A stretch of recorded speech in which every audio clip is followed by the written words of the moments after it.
Hey everyone, how's it going? I hope everybody's doing great, following the 3 H's of the channel and all that good stuff.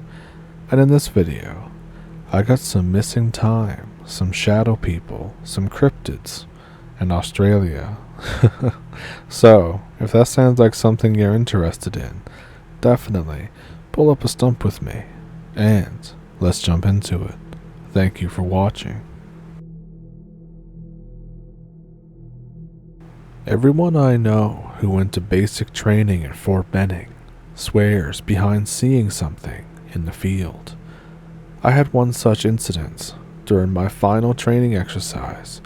To start out, whenever we hunker down for any period of time, we have to dig hasty fighting positions, which are knee-deep V-shaped positions, to pull security or to sleep in. We were told by our senior drill that if we find any remains, to leave them alone and dig somewhere else. He was very serious about it. So, here's what happened. It was 2300, time to bed down and start fire guard shifts. 2 people roam behind the line in full kit with nods on, night vision. I'm far enough from the start not to get it. For me, I think I've basically won a full night's rest. But at 0200, I wake up to some people talking really loud near my fighting position. I start telling them to shut up. They start getting louder and then kneel beside my position. One of them says, "Put your helmet on and come look at this." I decide to do it. I'm already up, so why not? I look through my nods and see a tall, black figure peeking out from a tree 50 meters from our line. I turn around to my boys and start saying WTF repeatedly. I look back again, and it's even closer. Obviously, way too tall to be anything close to human. I get the urge to run, to start dashing behind the tree line. I look back again, and I start running straight to it. I don't really know why I did it, but I did it. My buddies start yelling. I start yelling. I get to the tree where it was, and there's nothing there. But I hear a weird whistle even further into the tree line. I step in someone's feces behind another tree and trip. FML. Eventually, I go back to my sleeping bag after wiping myself off the best I could, and my buddies are asking what I saw, but I literally saw nothing besides slipping in someone else's crap. I talk with them for 30 minutes or so before their shift ends, and then I fall back asleep. The next day, we moved out of that position and passed an area that was pretty deep in the woods that was fenced off by some sea wire and really old wire fences. Someone asked the drill, "What's that?" He says that it's an old burial ground. I look back at my buddies, and we kind of think that we were seeing shadow people that were straight from an old burial mound. But who knows for sure?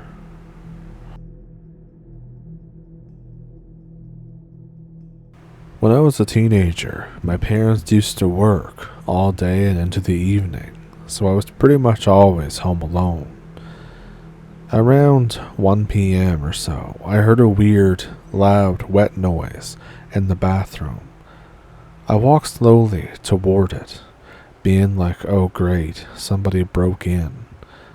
But I opened the door, and everything seems fine. But then I notice a pretty big black circle on the ceiling. The black spot is wet. I don't know how to explain this, but the water is falling backwards from the bathroom floor up to the ceiling. I think, what the hell am I looking at? I check it with my hand, and yes, the water was actually falling from the floor to the ceiling. I feel a weird chill, and I decide to just leave the bathroom. But suddenly, It's now the evening. Hours had passed inside the bathroom, over 4 hours to be exact. I go to my room and wait for my parents to come home. When they get home, the bathroom is normal. There's no weird dark spot. There's no water. I'll never know what happened that day. I just apparently stood there for over 4 hours watching this, but to me, it felt like a couple minutes.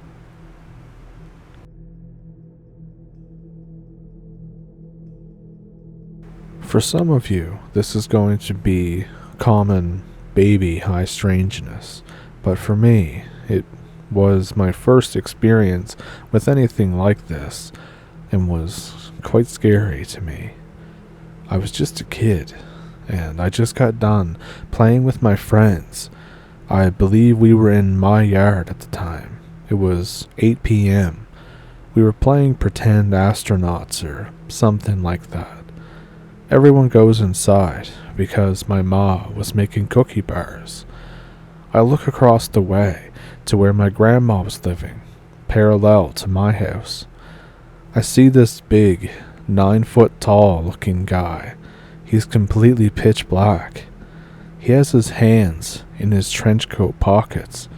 He has a fedora on his head. He was like a silhouette, lit by my neighbor's big-ass floodlights behind him.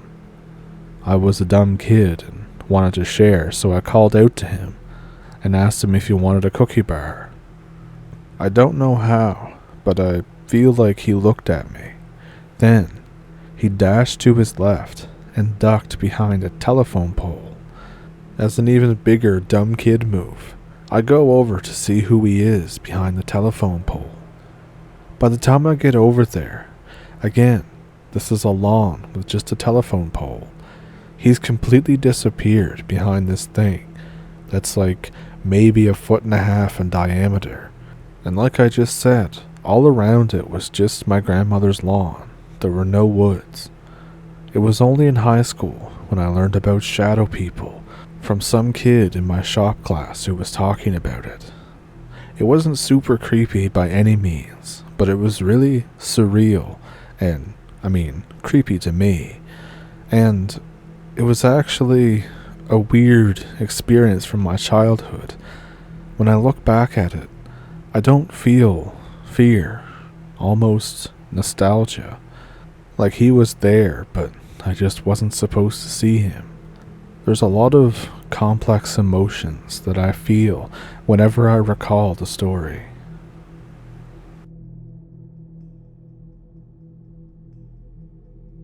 There was a period in my life where I spent 5 months in New Jersey at my grandparents' house while my parents were going through a very rough transitional period. The house was in the Pine Barrens. The nearest town was a 30-minute drive. The house itself was big and old. This area had a lot of moss, and there was a stream in the back. Lots of turkey and deer. And even now, I remember the sounds of the frogs croaking at night. I slept in an unfinished room on the second floor. Mostly, I read books or went outside, anything to avoid my grandparents, who were not pleased to have us there and were generally unpleasant people. I remember 6 adults in the house, my parents, my grandparents, my aunt, and a teenager who lived in the room next to mine. The room next to mine was unfinished as well, but was filled with a lot of old junk. The teenager always wore a brown sweater and smiled all the time, and didn't scold me when I fiddled with the junk while everyone else was asleep. I also remembered playing marbles with him as well. I spent hours entertained by doing this because I was pretty introverted at the time.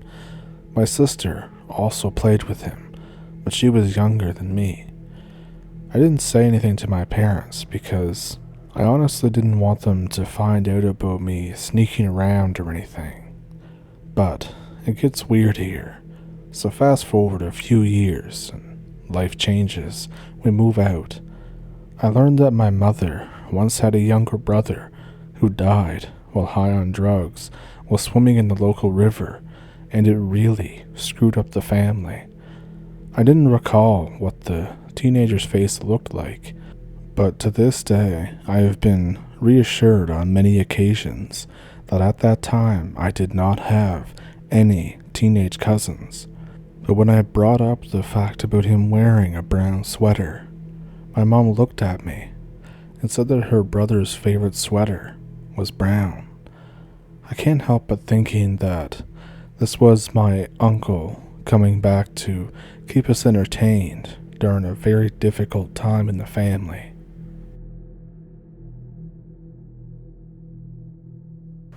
I'm Australian, and at the point of this story, I was 26 years old or so. I came into possession of a large rural property west of Taree in the Hunter Valley, and a very large chunk of cash after my grandfather's passing. I decided that I wanted to settle there to become relatively self-sufficient and, to be honest, just to be left alone. I bought some chickens, some goats, and just for fun, just because I was able to, a mule. I loved this creature beyond all belief. By the time I got him, he was even saddle trained. I named him Jack. So, fast forward a few months, I'm now a part of an equestrian hiking club up in the Blue Mountains. I was kind of an oddball in the group though, since most of the other members of the group I usually ride with were young girls, their ponies, and their parents. All except our supervisor, or guide, Noah. He was an Aboriginal guy, with a rough-cut water horse he named Steel. Most hikes usually end up with me sticking to the back of the pack and talking with Noah. This goes on for months. I was practically a supervisor myself now. I was often asked to help out with issues on the road. Usually it was pulling younger riders up on their rein or saddle or fixing their foot positions or some such like that. Other times I'd have to de-spook their horses. I come to appreciate greatly how calm and collected my mule is in comparison. Noah begins to trust me immensely. He can see that I've got all my stuff together. He asks me if I would want to come on a multi-day trip through the national park up past Nunes Plateau with another group. I thought this would be great. After that day, I got home and I immediately began making preparations. So I'll fast forward to the day of. I get there with Jack. I'm greeted by Noah and a bunch of older, more experienced riders with actually full-sized horses for once. It goes off without a hitch the first day. Everyone's friendly and we're all talking and laughing. Cut to that night. Everyone's hitched their animals and have set up camp for the night. It's around 2 a.m. Being a light sleeper, I am immediately aware that something has severely spooked one of the horses. It's stamping, whining, making a real scene. All of the other horses were awake, whickering nervously at each other. I get out of there, since I realize that nobody else will. I get a little bit spooked myself, as the horse doesn't calm down right away, even with my methods. It starts kicking behind itself. I grab a flashlight. I check it. And when I shine the light back there, I hear some sort of tromping scuffle from whatever it was, and I see leaves being kicked up from the upper corners of my flashlight. I assumed it was a wombat or a swamp wallaby or something. Definitely sounded like one, and they're both quite common around here anyways. So, cut to the next day. I wake up tired, as per usual, even when I'm at home. Noah tells everyone that this is going to be the longest part of the trip, and will likely take until the evening to get to the next campsite. For me, this is good because I like going on long rides with Jack. So I saddle him up and we get on with it. We're walking all day. There's a couple of pit stops for water and stuff, obviously. But as the sun starts setting, we get relatively close to the next site. Jack starts acting up in the middle of the trail. Only now I just noticed that he's picked up a load of ticks on one of his feet and legs. On the same foot that he busted his shoe on a few days before the trip, and he was still getting used to the new one. I tell Noah that I gotta deal with this. He wants everyone to stop, but I urge him onwards. I tell him that I won't be long, and that the trail is obvious from here. He trusts me enough to know what I'm doing, but pleads with me to not get lost along the way. He says that he'd leave a fire or something going so I could find them. So, I get to picking. Somehow, I didn't notice that Jack apparently had a small nick across from his hoof, which is what attracted all the ticks. So I pick out all the ticks from his leg. I clean his wound the best I can with these antibacterial wipes, and then I check his shoe. All this takes about 20 minutes. 20 minutes that I didn't have. The sun was just barely there, and I could only just see the trail. I started looking for the light of a fire or something up ahead. There's nothing. Inevitably, we took a wrong turn, and I thought, shit. So we wander up the side of a mountain for about 15 minutes, not knowing where we're going. Jack, suddenly, in the middle of what was supposedly the trail, gives a quick snort and abruptly stops. His ears are pricked directly forwards. I give him a tap to try and get him to move forward a bit. Nothing. I gently tug on his reins to get him to focus. Nothing. He's completely seized up. I know this animal very intimately, and I know that he only does this if something has really, really spooked him. I start to feel a little uneasy myself, and I pull on his reins a little harder. Jack turns his head very slightly towards me, only just enough that I can see the entire whites of his eyes are fully exposed. I'm a little scared now. Up ahead, just in front of us, there's a small rustling. Jack snaps his head forward again and splays his front feet slightly. I keep talking to him softly and patting his haunches, trying to calm him down. In reality, I think I was trying to reassure myself more than the mule. Suddenly, I become blisteringly aware of the silence. It got real quiet, real quick. Just total silence.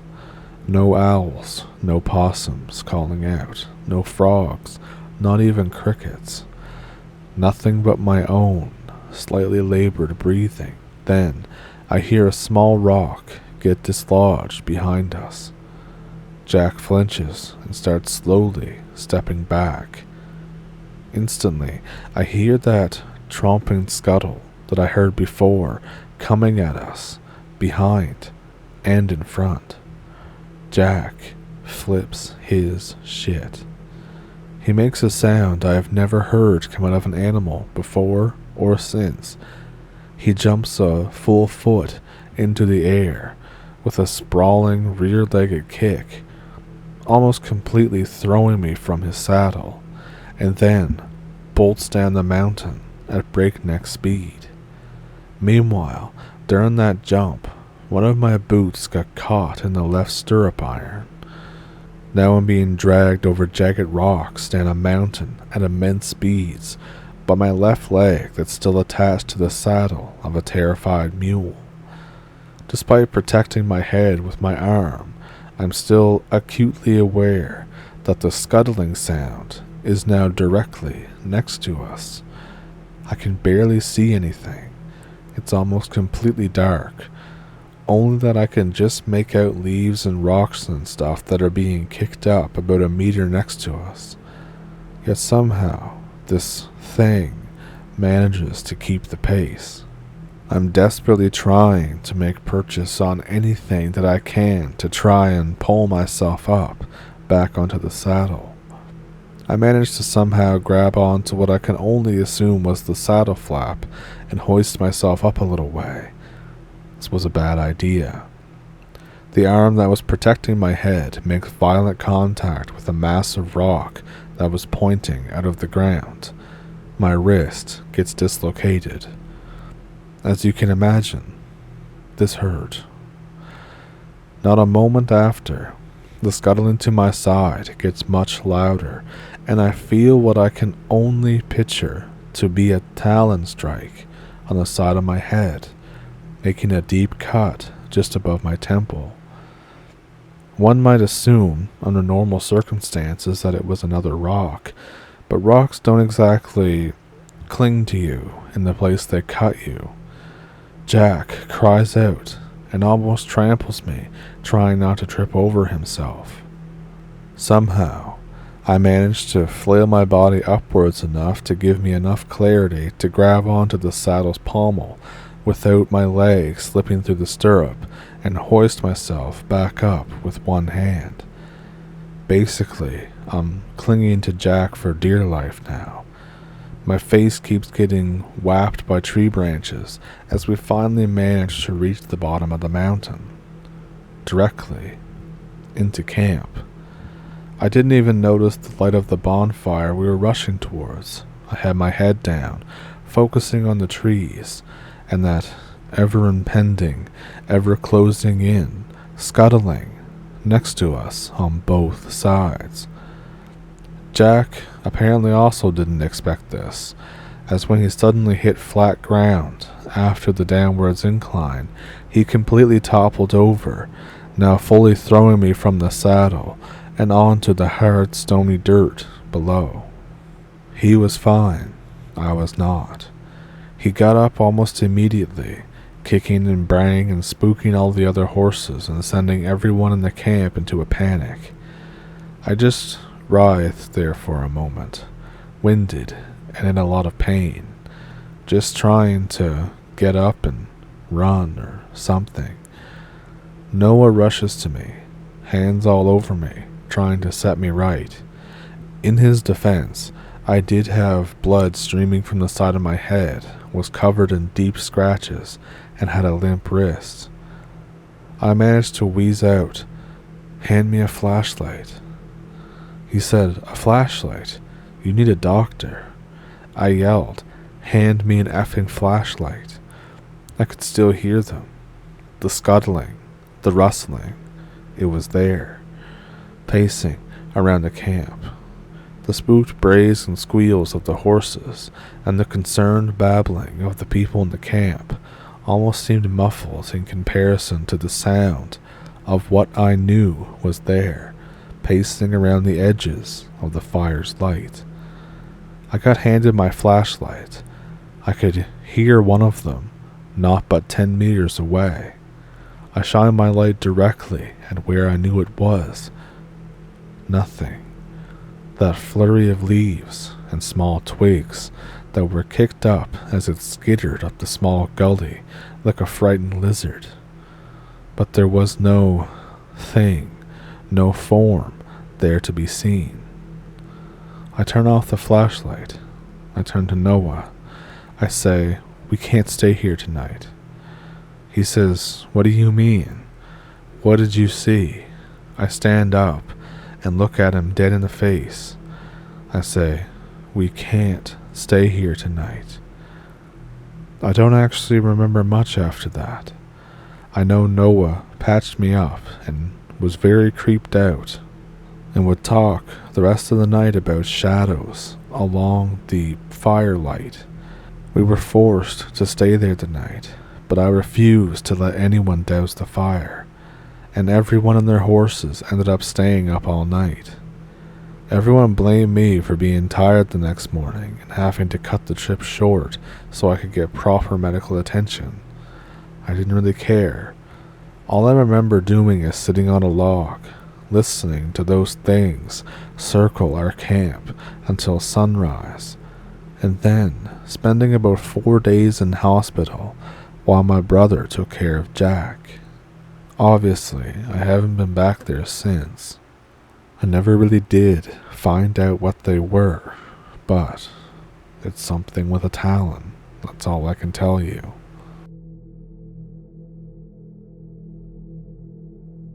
So, what'd you think of those encounters? Let me know which one was your favorite one down in the comments. Do you have one of your own? I have an email in the description below, along with a PayPal and a Patreon if you would like to donate to the channel that way. And just viewing the video helps too, liking and subscribing and all that good stuff, and commenting. And if you'd like to watch another video, I'll put up a video on the screen here somewhere so that you can watch, or if you've seen it before, you can watch it again, YouTube likes all that stuff. So with that, I will keep you no longer. Thank you for watching. Thank you for pulling up a stump. And remember to stay happy, healthy, and hydrated. See you in the next one.